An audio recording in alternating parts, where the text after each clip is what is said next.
Some stories feel like they belong in a Hollywood movie. They are tales of impossible odds, harrowing escapes, and a hero's journey culminating in the ultimate sacrifice. They are narratives so packed with struggle, courage, and heartbreaking tragedy that they seem larger than life. But the most powerful stories are not scripts written in a studio. They are real lives lived by real people. Today we delve into one such life, a story that begins in the war-torn jungles of Southeast Asia, crosses a dangerous river in the dead of night, and finds a new beginning in the heartland of America. It's the story of a boy who was born a refugee, a child of parents who risked everything for his freedom. A boy who would grow up to repay that gift by becoming one of America's most elite warriors, a United States Navy SEAL. This is the story of John Dwang Dara, a name many may not know, but a life that embodies the very soul of the American immigrant experience and the profound definition of a hero. He was a quiet professional, a member of the legendary SEAL Team 6, and a dedicated K-9 handler whose final act of bravery was shared with his loyal four-legged partner. His journey from the son of a fugitive family to a warrior who fell in the deadliest incident in U.S. Special Forces history is a poignant testament to sacrifice, loyalty, and the unbreakable bond between a man and his dog. This is the story of Extortion 17 and the warrior who died alongside his best friend, Bart. To understand the man, we must first understand the world that forged him.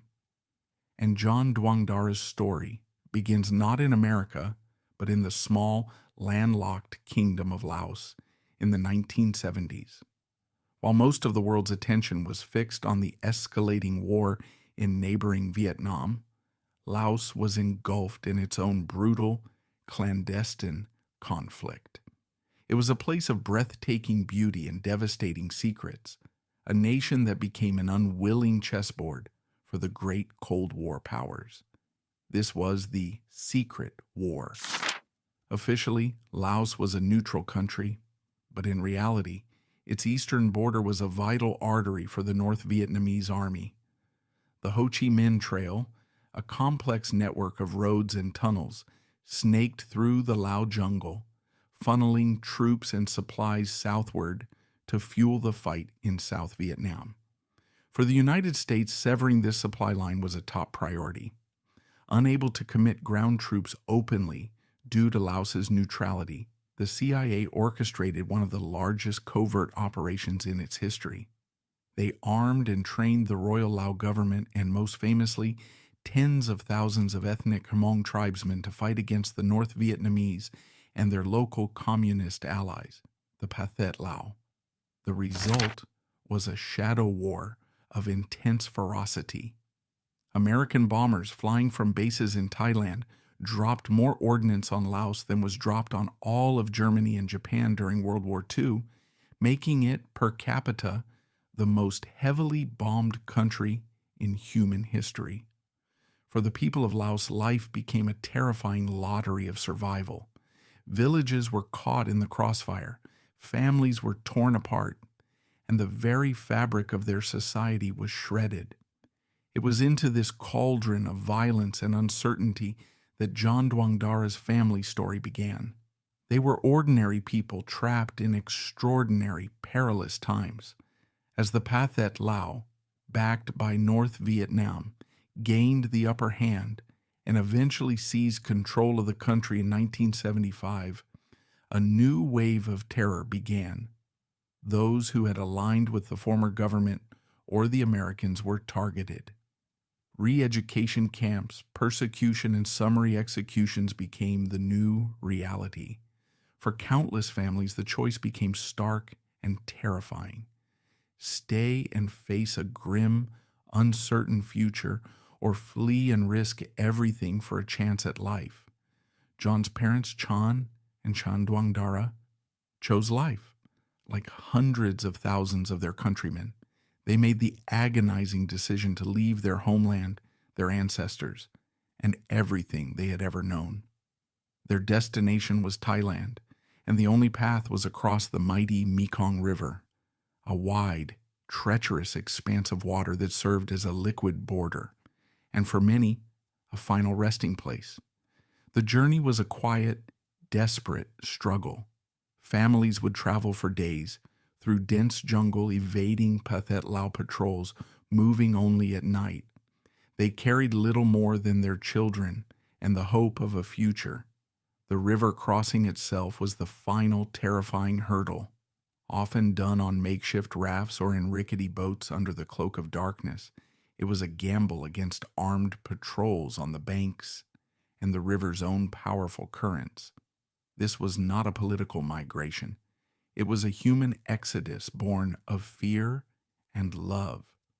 The love a parent has for a child, a love so powerful it gives them the courage to face death for the possibility of freedom. It was in the shadow of this desperate flight that John's life began. Though he would be born on American soil, the courage and resilience of his parents' journey were woven into his DNA. He was the son of survivors, the beneficiary of a gamble that paid off, and this inheritance would shape the man he was destined to become.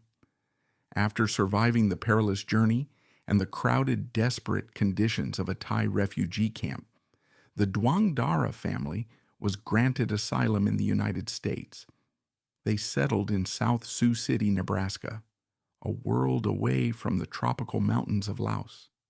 Gone were the jungle canopies, replaced by the vast open skies of the Great Plains. Gone was the familiar tongue and culture, replaced by the bewildering newness of American life. This was the immigrant's trial by fire. Imagine the profound disorientation, learning a new language, navigating a foreign culture, and finding work with no connections and few resources, all while carrying the silent trauma of what they had endured. But the Dwang Dara family possessed the same grit that got them across the Mekong. They were laborers, taking on tough jobs in the local meatpacking plants, a backbone of the regional economy. They worked tirelessly, asking for nothing but an opportunity. Their focus was singular, to build a stable foundation so their children could have the life they never could. John was born in 1980, a child of this new world. He grew up as an American kid, but one with a unique and powerful perspective. At home, he was surrounded by the Lao language and traditions, a living connection to a heritage of a homeland he never knew. He heard the stories, perhaps in hushed tones, of the escape, of the family left behind, of the price of freedom. Outside the home, he was immersed in the culture of heartland America, football, friends, and the quiet rhythms of a small Midwestern town. He was known as a quiet, humble, and hardworking young man. He wasn't flashy or loud. There was a seriousness to him, a sense of purpose that seemed beyond his years. Friends and family remember his infectious smile, but also a deep well of determination. This duality was his strength. He understood in a way most of his peers never could that the peace and security of his American childhood were not a given. They were a gift, purchased with his parents' suffering and sacrifice. This unspoken gratitude became a powerful motivator. He felt a deep-seated need to give back, to prove that his family's incredible gamble had been worth it. As he moved through high school, that desire for purpose began to crystallize. He wasn't interested in a typical career path. He was drawn to a challenge, to something that demanded the utmost in physical and mental fortitude. He was drawn to the uniform, but not just any uniform. He set his sights on the most demanding, most revered, and most difficult military path imaginable, becoming a United States Navy SEAL. For the son of refugees who fled a war, this choice might seem surprising, but in John's mind, it was perfectly logical. The military was the ultimate protector of the peace and freedom his family had journeyed so far to find, and the SEALs were the tip of that spear. It was a way to stand on the front lines to ensure that no other family would have to endure what his had. It was the ultimate expression of gratitude to the nation that had taken him in. And perhaps it was also a way to connect with the warrior spirit that had surely been required for his own family to survive. The path to becoming a Navy SEAL is a legendary crucible designed to find the absolute limits of a human being and then push them past it. It's called Basic Underwater Demolition / SEAL Training, or BUD/S. For 6 months, candidates are subjected to a relentless barrage of physical and psychological stress. They run for miles in soft sand, swim in frigid ocean waters, and are deprived of sleep for days on end. The instructor's goal is simple: to make you quit, and most do. Typically, over 75% of a BUD/S class will ring the bell, voluntarily dropping out.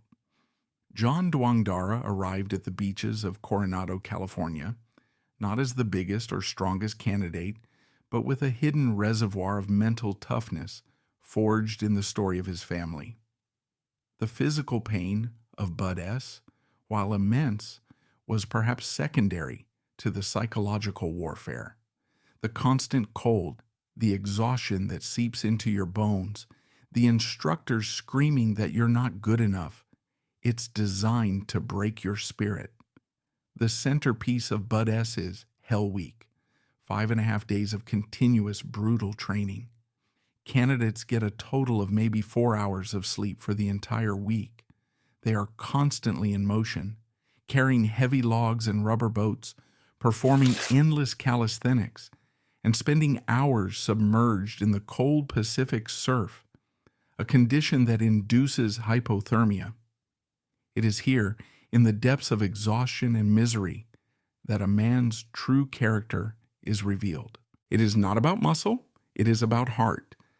It's about the man to your left and the man to your right, and the collective will to refuse to fail. John never faltered.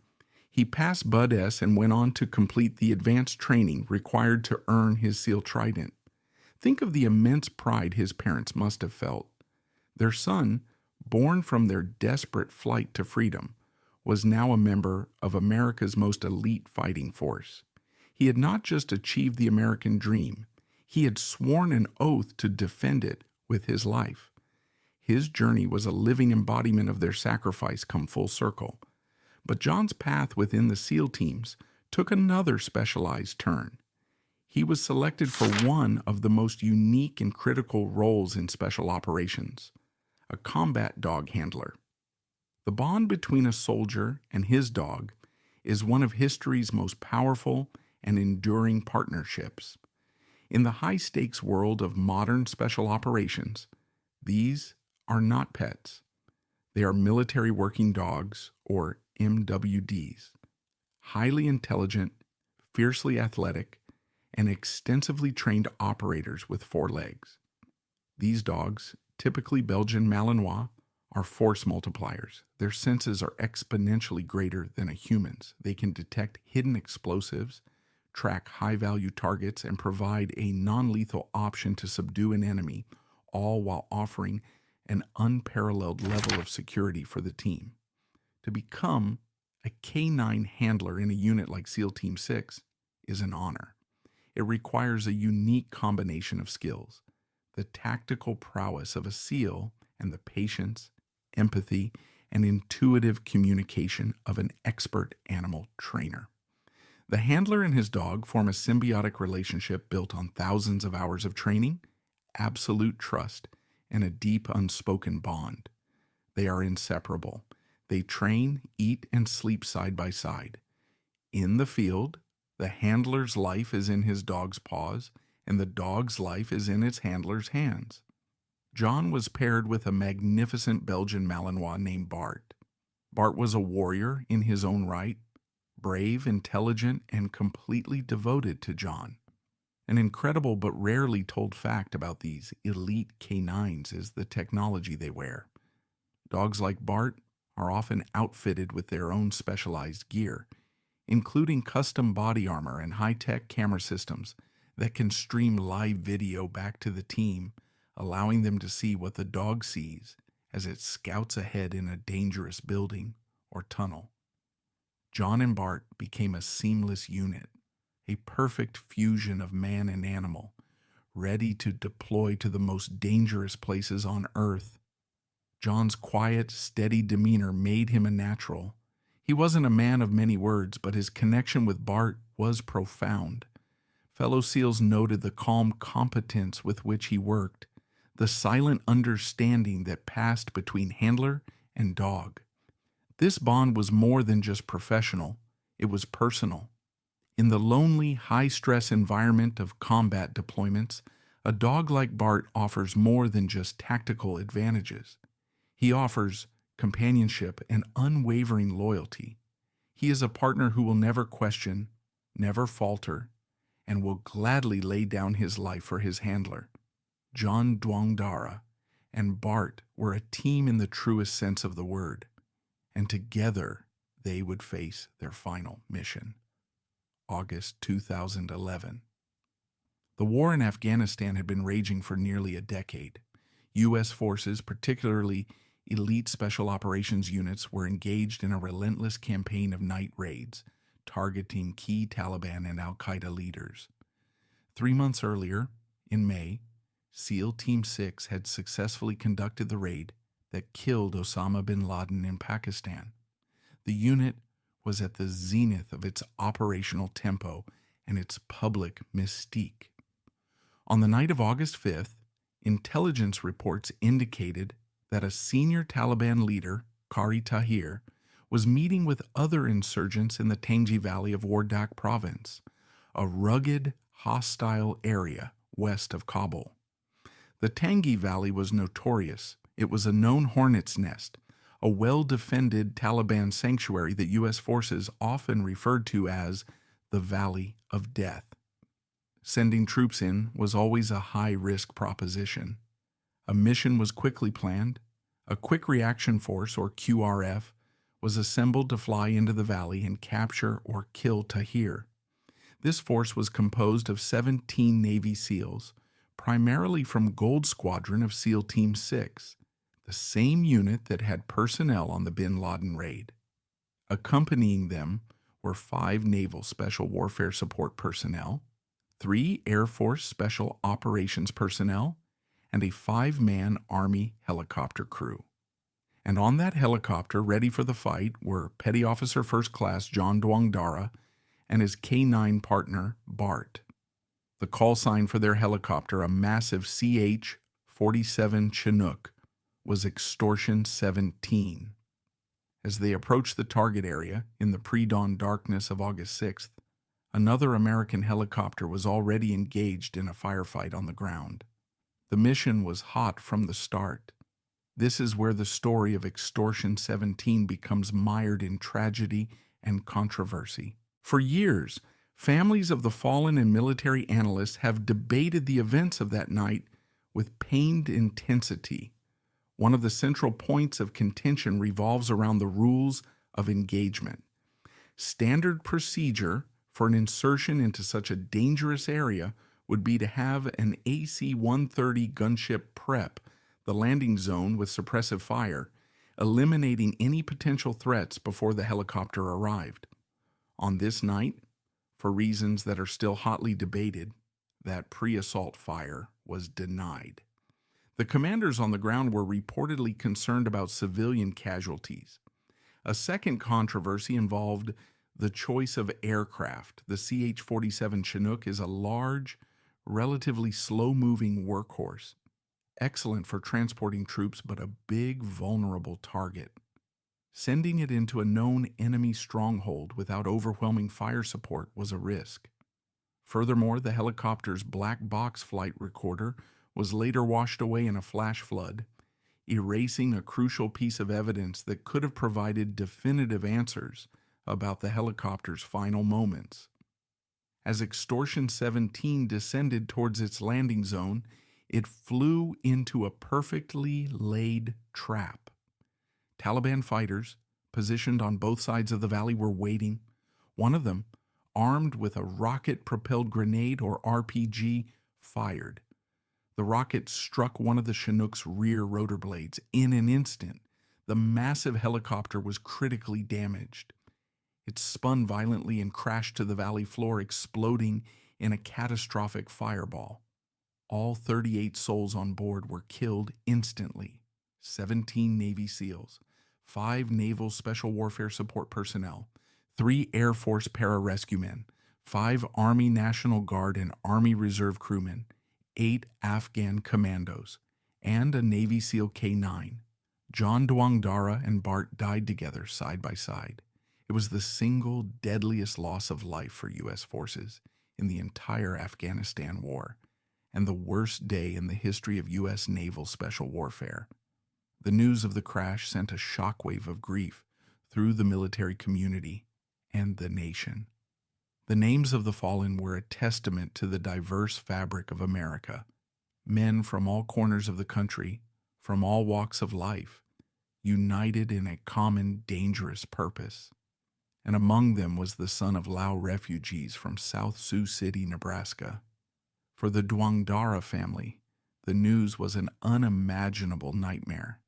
They had escaped a war to give their son a life of peace and opportunity, and now that life had been claimed by another war in a distant land.